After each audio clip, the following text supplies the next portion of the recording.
रखो, 15 अगस्त से ब्राह्मण अंग्रेजों के गुलाम थे, हम ब्राह्मणों के गुलाम थे।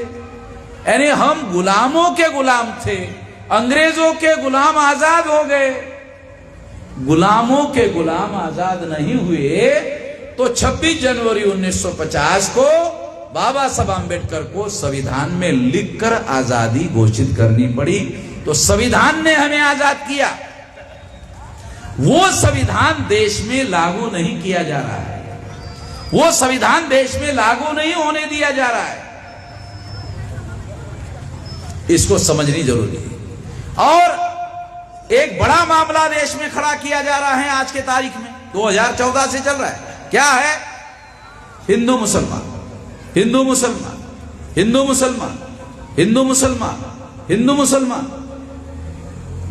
जब हिंदू मुसलमान होता है ना तो महंगाई खत्म हो जाती है। अरे हर आदमी इसी से परेशान रहता है कि नहीं अरे हिंदू मुसलमान का मामला है, उसको पूछो महंगाई, अरे महंगाई छोड़ो, ये हिंदू मुसलमान का मामला पड़ा है। महंगाई बर्दाश्त लोग कर रहे हैं, क्यों? नहीं, मामला हिंदू मुसलमान का है। ब्राह्मण लोग कहते थे 15 अगस्त के पहले कहते थे अंग्रेज हमारे दुश्मन है, अंग्रेज चले गए, आजादी मिली ब्राह्मणों को। अब क्या कहते हैं? नहीं, मुसलमान दुश्मन। पहले कहते थे अंग्रेज दुश्मन है, अब कहते हैं मुसलमान दुश्मन है। हमारे लोगों के बस्ती में आते हैं, कहते मुसलमान दुश्मन है। तो मुसलमान शेड्यूल कास्ट का कैसे दुश्मन है?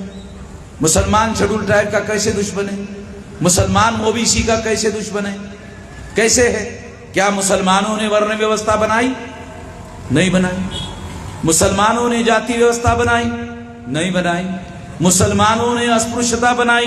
नहीं बनाई। मुसलमानों ने आदिवासियों का सेग्रीगेशन किया? नहीं किया।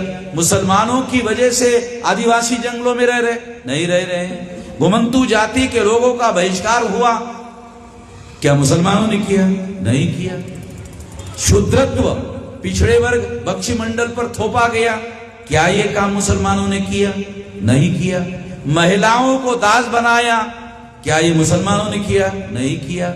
इसमें से कोई भी काम मुसलमानों ने नहीं किया। ये सारा का सारा काम ब्राह्मणों ने किया। इसमें से कोई भी काम मुसलमानों ने नहीं किया। ये सारा का सारा काम ब्राह्मणों ने किया। और ब्राह्मणों के वेद, श्रुति, स्मृति, पुराण, रामायण, महाभारत, गीता, इसमें सारा लिखा हुआ है, लिखित है। इसका मतलब है कि ब्राह्मणों ने हम लोगों को इस देश में गुलाम बनाकर रखा हुआ है। मुसलमान हमारे दुश्मन किस आधार पर है? मुसलमान राष्ट्रपति है, मुसलमान देश चला रहे हैं, मुसलमान बड़े बड़े मंत्री है, संतरी है, कौन है? क्या मुसलमानों के पास कोई पावर है? कुछ भी नहीं। मुसलमानों के पास कुछ नहीं है, मगर आरएसएस के लोग मुसलमानों को एससी, एसटी, ओबीसी के सामने बता रहे हैं ये तुम्हारे दुश्मन है। जो दुश्मन है ही नहीं। तो एससी, एसटी, ओबीसी के लोगों को यह ध्यान रखना है कि मुसलमानों ने जो ब्राह्मणवादी व्यवस्था है वो नहीं बनाई, वो ब्राह्मणों ने बनाई। उसके धर्मशास्त्रों में एविडेंस है, इसलिए मुसलमान हमारे दुश्मन हो नहीं सकते। अगर कोई दुश्मन हो सकता है डॉक्यूमेंट्री एविडेंस के आधार पर, तो ब्राह्मण है। ये ब्राह्मणों ने किया हुआ है। मेरी कोई निजी दुश्मनी नहीं है ब्राह्मणों के साथ। ये ब्राह्मणों के खेती को मेरी खेती लगी हुई है। मेरे ढोर डंगर ब्राह्मणों के खेती में जाके चरते हैं, ब्राह्मणों के ढोर डंगर मेरे खेती में आके चरते हैं। इसलिए वामन मेश्राम का और ब्राह्मणों का झगड़ा है, कोई निजी झगड़ा नहीं है। ये कोई निजी मामला नहीं है, ये सिद्धांत का मामला है। ये सिद्धांत का मामला है। ब्राह्मण जो है वो कहते हैं सारे इंसान बराबर नहीं है, ब्राह्मण सबसे ऊपर है, बाकी सभी लोगों को ब्राह्मणों की पूजा करनी चाहिए। ये ब्राह्मण कहते हैं, लिखित कहते हैं, उनके धर्मशास्त्रों में लिखा हुआ है। भारत के संविधान ने इसे रद्द कर दिया, इसलिए आरएसएस के लोग संविधान को नहीं मानते।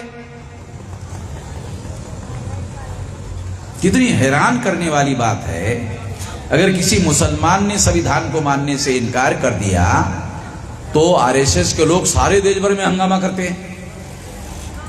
मगर आरएसएस ने आज तक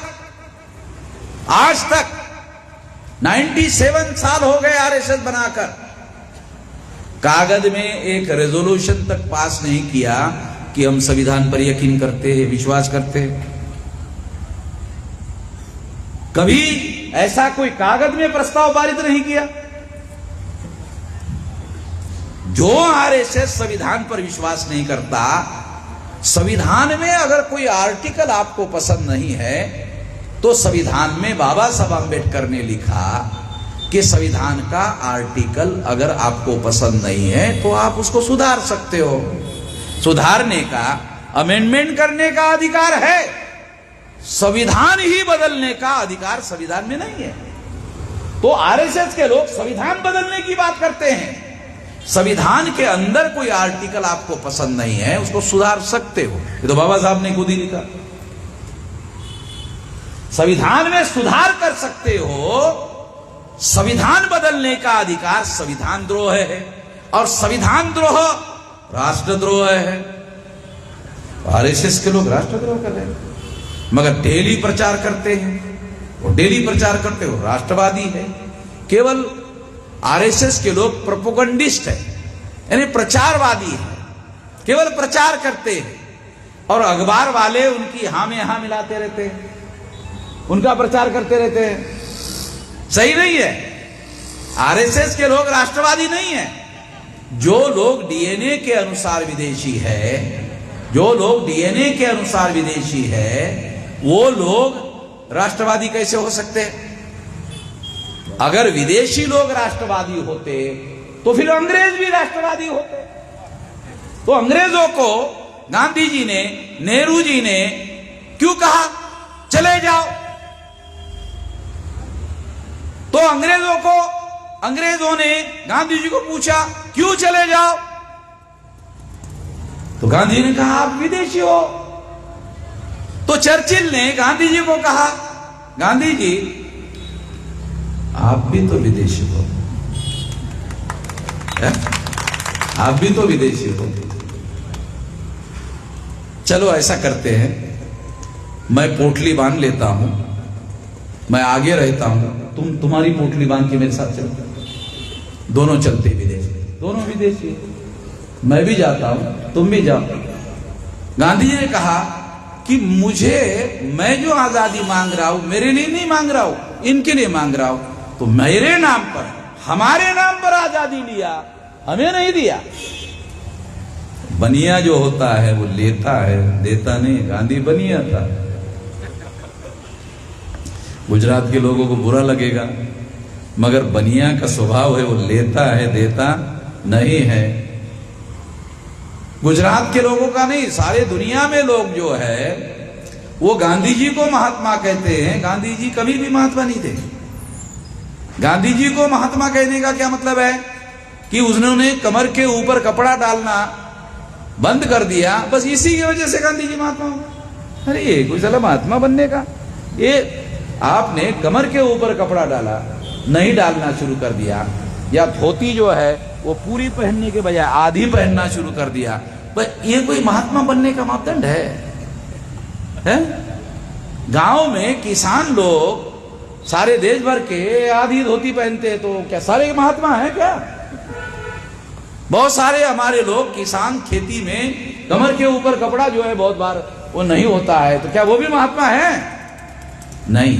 मैं आपको बताना चाहता हूं कि गांधी जी जब विदेश से भारत में आए तो उन्होंने गोखले नाम के एक ब्राह्मण को गुरु बनाया। तो गुरु को पूछा, गुरु जी क्या करूं? कहा 2 साल तक सक्रिय राजनीति पर पाबंदी। कहा कि फिर मैं क्या करूं? तो गुरु जी ने कहा, गोखले ने, भारत भ्रमण करो, भारत भ्रमण करो। तो गुरु जी के कहने पर, तुम बहुत साल विदेश में रहे हो, तुमको भारत मालूम नहीं है, भारत भ्रमण करो। गांधी जी सारे देश भर में घूमने के लिए निकले। निकलने के बाद गांधी जी को भारत का एक रहस्य पता चला कि भारत के लोग साधु महात्माओं को ज्यादा मानते हैं, नेताओं को नहीं।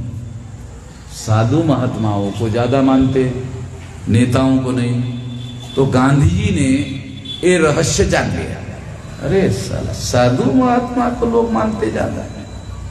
तो गांधी जी ने साधु बनने का नाटक रचने का प्लान बनाया कि नेता बनना है तो पहले साधु बनना पड़ेगा। तो साधु बनेंगे तो लोग मानेंगे, तो नेता बन जाएंगे तो फिर साधु बनकर अपना उपयोग और इस्तेमाल करेंगे, लोगों का जन समर्थन करेंगे तो इसका इस्तेमाल करेंगे। इस तरह से गांधी जी ने भारत की प्रजा के साथ धोखाधड़ी करने का काम किया।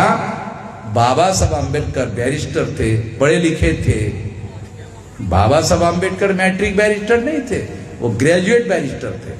गांधी जी मैट्रिक बैरिस्टर थे। पहले के समय में मैट्रिक होकर बैरिस्टर हो सकते थे, मगर बाबा Saheb Ambedkar barrister, graduate barrister थे। उनको ये बात समझ में आती थी, वो उनके झांसे में नहीं फंसे, गांधी जी के वो झांसे में नहीं फंसे, और उन्होंने अपना इंडिपेंडेंट आंदोलन भारत में जारी किया। अगर वो इंडिपेंडेंट आंदोलन जारी नहीं रखते तो संविधान नहीं बनता। संविधान नहीं बनता तो हमारे लोगों को अधिकार नहीं मिलता। जो संविधान में अधिकार मिला ना, वो हमारे लोगों को अधिकार नहीं मिलता। अरे अभी तो संविधान में लिखे हुए अधिकार है, फिर भी वो देने के लिए तैयार नहीं है। लिखित होने के बावजूद भी देने के लिए तैयार नहीं है। अगर कुछ भी नहीं लिखा होता तो कौन देता आप लोगों को?